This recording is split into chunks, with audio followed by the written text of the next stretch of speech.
Welcome to the Great Pyramid, subterranean. From the original entrance of the Great Pyramid, there is a passage leading to the subterranean chamber. Its walls were carved out of the existing rock of the plateau and then covered in a fine, unmarked limestone. The descending passage has a steep 26-degree downward slope. Narrow and with a low ceiling, this pathway is long and challenging.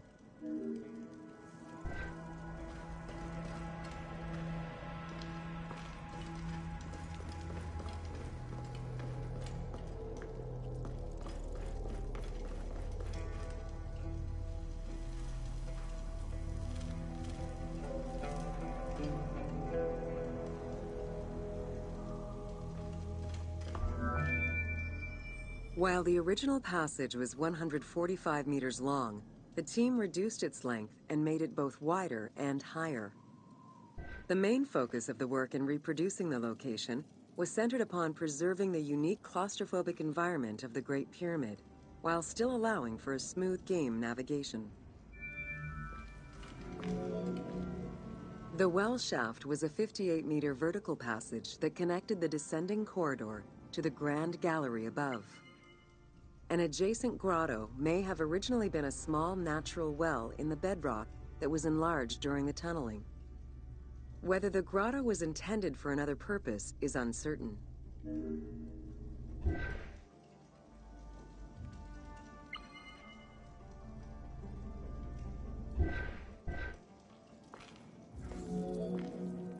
There is much speculation over the purpose of the well shaft. One theory is that the channel was cut or enlarged to supply air to workers in the descending passage. Another is that it was meant to provide an exit route once the work was done in the heart of the pyramid. Without the well shaft, workers would have been trapped inside forever when the Grand Gallery was sealed. The opening at the bottom of the well shaft was most likely sealed by exiting workers to camouflage the passageway.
There is a subterranean chamber at the end of the descending corridor, 30 meters below the Giza Plateau's surface. Dug directly into the bedrock, the space is wide with a ceiling 3 meters in height. Its floors and walls are rough and uneven, indicating that it was never completed. At the south end of the room, there is another narrow corridor, similar to the others, though it abruptly ends after roughly 20 meters. The chamber also contains an 11-meter pit near the east side. It's unclear what this may have been used for. In the game, this well leads to a fictive underground complex containing key game-related mysteries. The subterranean chamber's original purpose remains a mystery. One popular theory is that it was originally meant to be Khufu's burial chamber, but the pharaoh changed his mind, preferring to be buried higher up in the pyramid, which would explain the chamber's unfinished state.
Welcome to Khafre's funerary complex. Since the very beginning of the 4th dynasty, mortuary temples were built adjacent to pyramids on the eastern side. Such a location, facing the rising sun, as well as the world of the living as a whole, held an important symbolic meaning, for it was within the mortuary temple that kings were revived through daily rituals.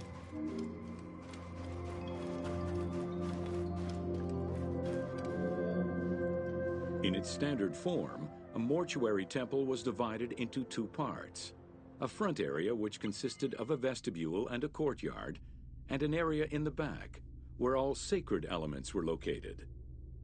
The back of the temple incorporated several essential features, including an inner sanctuary with a false door, which allowed the soul of the pharaoh to travel between the world of the dead and the world of the living.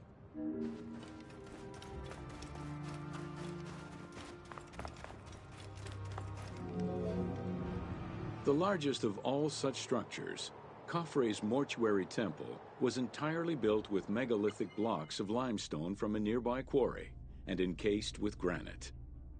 Parts of Khafre's mortuary temple, particularly the courtyard walls, are thought to have been decorated with splendid reliefs. However, not a single image of the king has been discovered inside the mortuary temple. Khufu's direct successor, Jetafre, followed the custom which required each king to establish a new site for their funerary accommodation, and chose Abu Rawash as his last resting place. When the time came to build his own funerary complex, Khafre, also one of Khufu's sons and the successor to Jetafre, broke with tradition and returned to Giza. Not only did Khafre thumb his nose at tradition, but he did so in a way which he hoped would allow him to overshadow his father's most important monument,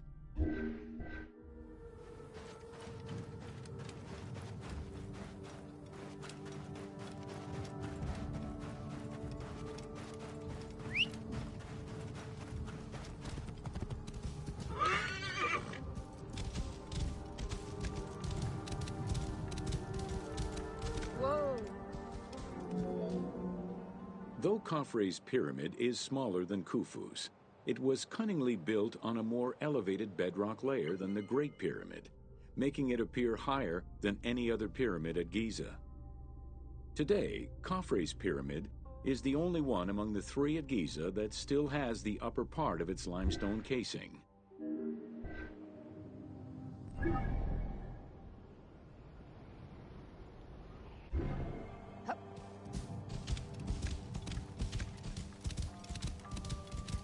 Whoa.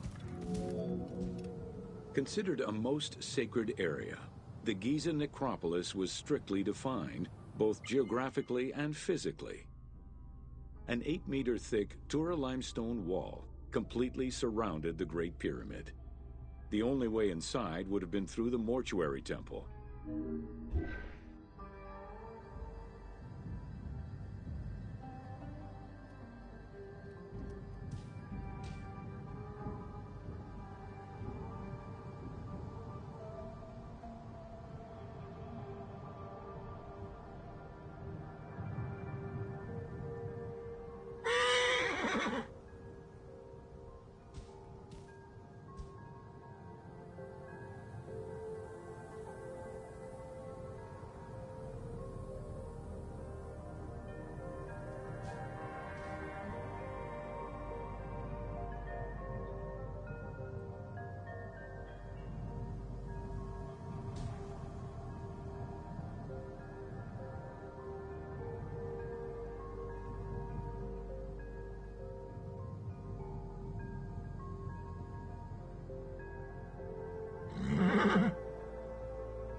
Whoa. From the reign of Sneferu and onwards, the subsidiary pyramid became a common feature within the pyramidal complex. The function of the subsidiary pyramid, however, smaller in size and in height than the royal tomb, remains unclear, though some believe that it was meant to house the ka of the pharaoh. In mainstream media, the ka is often defined as the soul of the deceased. The truth is a bit more complicated. Within the ancient Egyptian funerary belief system, the ka was a component of a living person, which separated itself from the body at the time of death. It represented the deceased's vital essence. In order for the deceased to ascend to a new life, whether in this world, within Khafre's subsidiary pyramid, a wooden box containing pieces of cedar was discovered by archaeologists. When reassembled, it turned out to be a shrine mounted on a sled. Just as with the solar barges found around Khufu's pyramid, it seems Khafre's shrine and sled were ritually disposed of after his funeral. Whoa.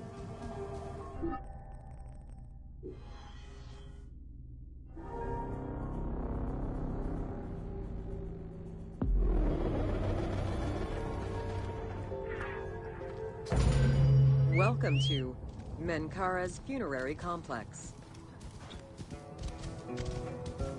Whoa! The dimensions of Menkaura's pyramid are much less grandiose. However, unlike its predecessors, Menkaura's pyramid shows a great deal of complexity in its internal and external finish. The outside was partially covered in red granite, while the internal walls were richly decorated.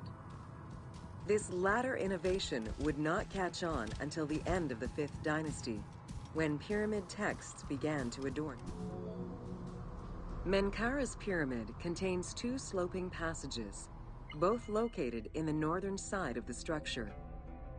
The upper one was abandoned during the construction phase, whereas the lower one, slightly above the base of the monument, constitutes the real entrance.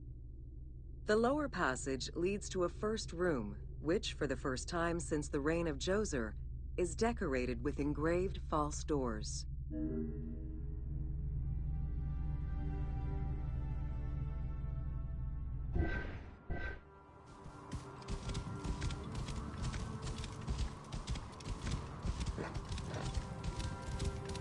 Whoa! While Menkaura's pyramid complex was unfinished at the time of his death, it was hastily and somewhat shabbily completed by his successor, Shepseskaf. Even so, this funerary structure marks a watershed in the history of this kind of monument. From then onwards, the pyramid shrank, whereas the mortuary temple expanded both in its quantitative and qualitative aspects.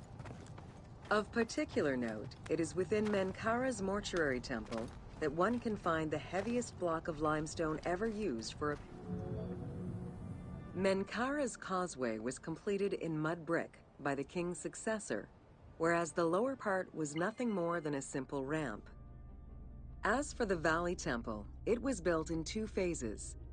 The foundations were first laid out in limestone during Menkaura's reign, but the temple itself was completed in mud brick afterwards. As such, the Valley Temple was soon damaged and ended up being completely rebuilt during the 6th dynasty.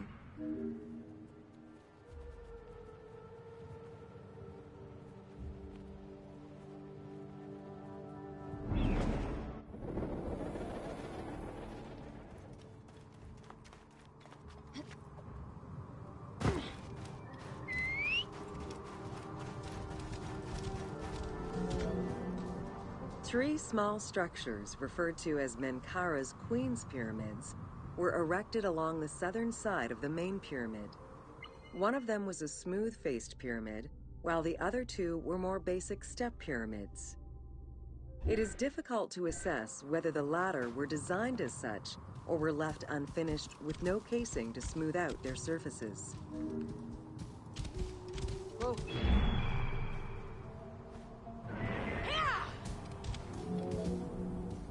The easternmost pyramid was built with the traditional rooms and corridors found within a satellite pyramid meant to house the king's Ka. However, a granite sarcophagus was found within, leading to the conclusion that it was used as an actual tomb rather than as a symbolic cenotaph. Drawing on these observations, some assume that this pyramid was first built as a satellite pyramid for the king's Ka, before seeing its purpose change to that of a queen's tomb. Which queen, however, remains a mystery.